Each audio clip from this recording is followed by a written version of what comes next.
bisnis ini, tapi saya dicari oleh bisnis ini. Semua bikin ya, sama bikin.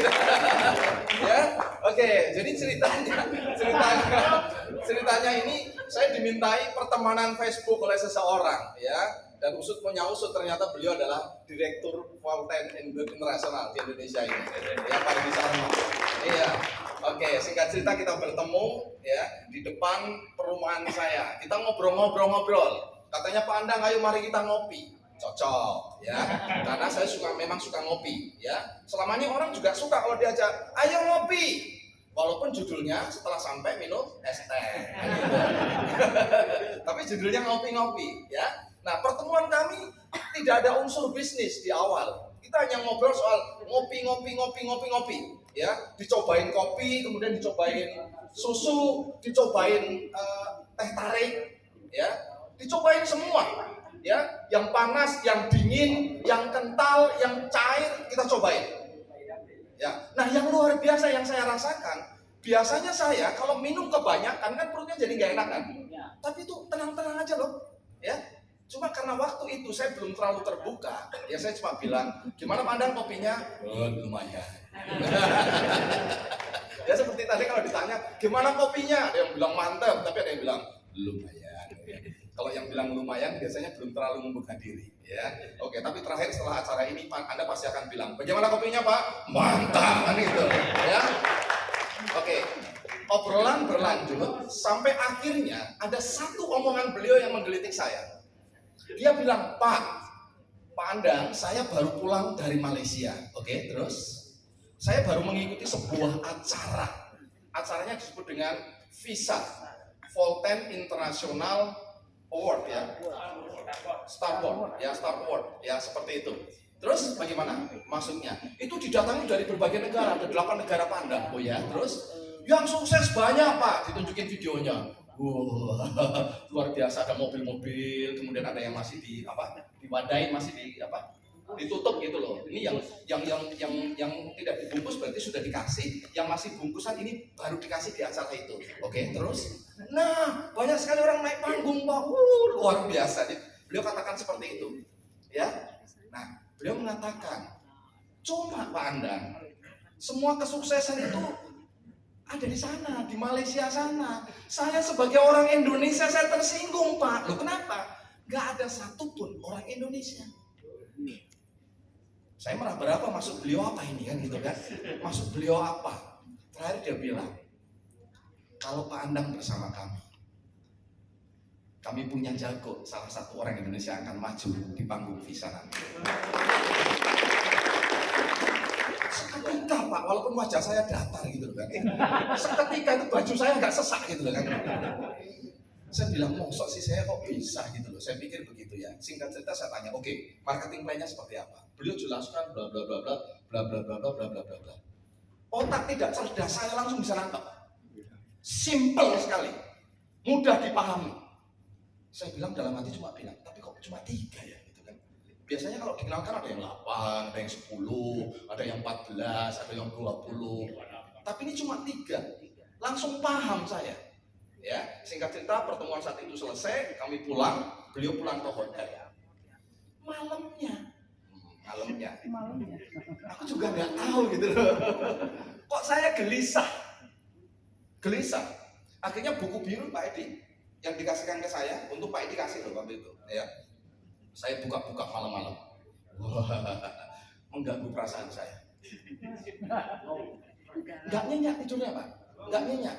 Pagi-pagi saya WA beliau, Pak masih di Jogja apa enggak? Luar biasa, beliau langsung nyaut, masih Pak, mari kita ketemu. Ya, langsung nyambung, mari kita ngopi, nyambung. Nah, di obrolan yang kedua ini Pak, teman-teman, saya bertanya lebih jauh tentang bisnis ini. Seperti apa bisnisnya? Tolong dijelaskan ulang. Beliau tulis, pinjam kertas banyak sekali waktu itu, ditulis sacet. Langsung nggak tahu, tiba-tiba hati saya mengatakan, itu cocok buat kamu. Tapi wajah masih datar ya. Gayanya masih belum menunjukkan rasa tertarik gitu loh kan. Jadi kalau hari ini ada wajah-wajah yang masih datar, itu gejolak di dalam hati ya. Gejolak dalam hati. Akhirnya saya tanya banyak. Terakhir kita berpisah, kita salaman. Pak Andang, kita tunggu Pak Andang di kantor Central Park di Jakarta. Silakan Bapak datang ke tempat kami. Seperti itu. Ya. Tapi waktu itu saya masih beralasan, oh saya masih jalankan yang lain. Nah ini hebatnya direktur kita. Beliau mengatakan, tidak apa-apa, Bapak tetap di sana. Tapi tolong pikirkan ini. Tolong dipikirkan. Dan betul, saya pikirkan. Ya. Kemudian beberapa minggu kemudian kami ke Central Park. Di Jakarta kami berenam kalau nggak salah ya, sekitar berenam. Dari obrolan-obrolan itu, ya kita membahas banyak tentang rencana Voltec, padahal belum bergabung. Udah ngobrolnya udah kemana-mana, seolah-olah kita ini sudah jadi mitranya ini. Tapi ngomongnya udah banyak, kan seperti itu. Nah dari situlah saya merasakan dari obrolan selama 3 hari di situ, apa yang dikatakan beliau itu benar, Pak Andang. Memang Volten sudah beberapa saat mulai, tapi belum ramai, ya, belum ada yang benar-benar serius banget menggarap bisnis Volten. Dan itu kita buktikan 3 hari beliau bersama kita, pagi, siang, sore, malam, pagi, siang, sore, malam. Kesimpulan saya, memang beliau masih banyak nganggurnya.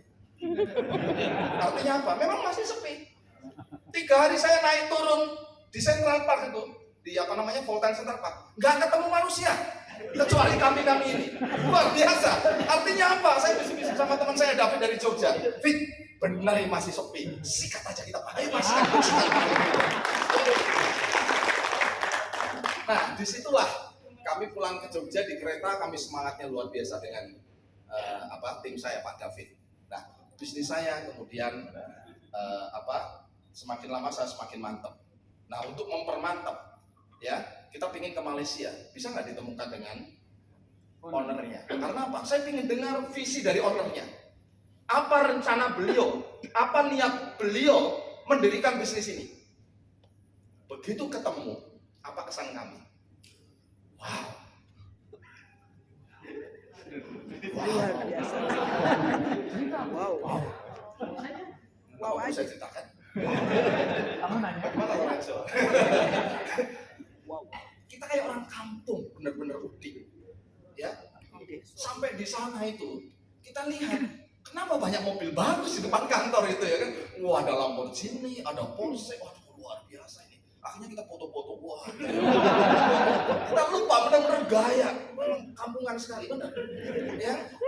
Tiba-tiba dari lantai atas ada orang yang buka jendela dan nengok kami. Beliau adalah CEO kita.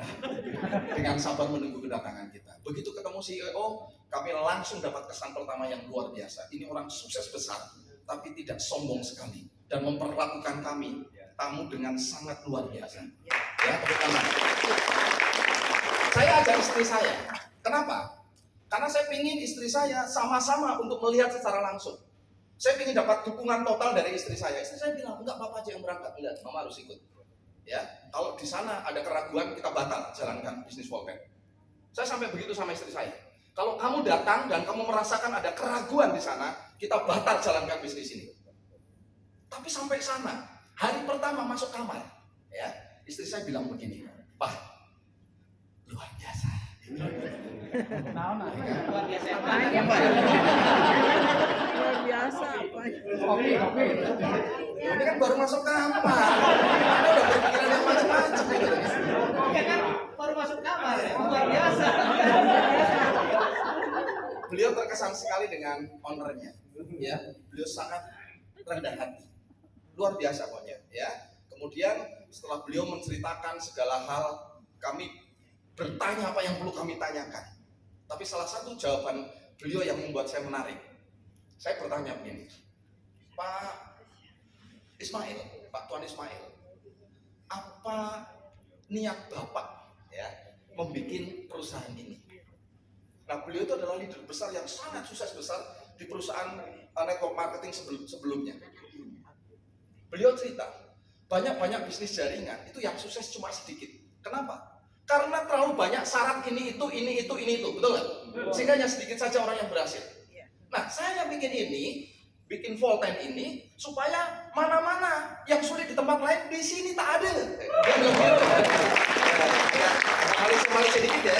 Ya, kan seperti itu. Saya mendengar kalimat itu bagi saya sudah keren ini. Mana-mana yang sulit di tempat lain, di sini tak ada. Saya bilang ini keren sekali. Beliau katakan, saya pengen ramai orang sukses melalui Voltaire. Saya bilang, yes. Oke, mulai terangsang Anda?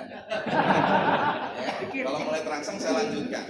Ya, akhirnya begini, singkat cerita, saya pokoknya mantap banget. Ya, pulang dari sana, saya ngomong sama istri saya, sama teman-teman saya, ya kan? Gimana menurut pendapat teman-teman?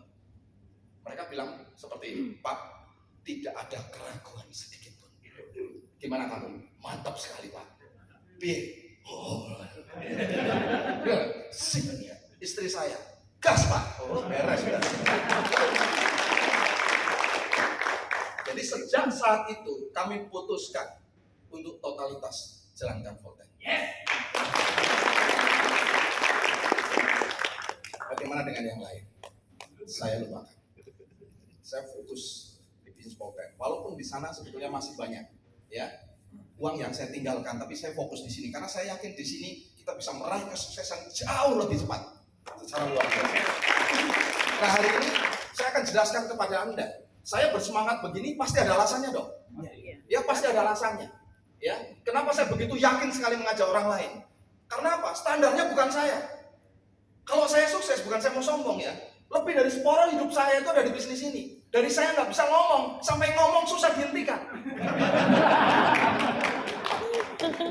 Itu saya tumbuh dari bisnis seperti ini, teman-teman. Makanya saya membuat standar itu adalah jika orang biasa-biasa saja bisa sukses melalui Voltaire, ini baru luar biasa. Tapi kalau Pak Novan sukses, biasa. Saya sukses, biasa. Tapi kalau teman-teman yang ikut mana-mana nggak pernah sukses, kemudian di sini sukses, luar biasa. Nanti akan saya tunjukkan kepada Anda, orang yang ikut mana-mana nggak pernah sukses seperti itu. Ya nggak usah nyenggol sebelahnya ya, gitu kan. Bisa sukses luar biasa. Saya akan tunjukkan nanti. Ya. Nah, hari ini saya akan mohon izin akan korek-korek. Ya. Presentasi saya akan presentasi secara apa ya? Secara orat-orat biar mudah dipahami. Oke, kita lihat Mas Gundewa. Oh, ya.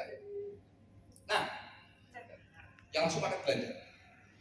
Voltaire ini pas ini. Mas asal ya?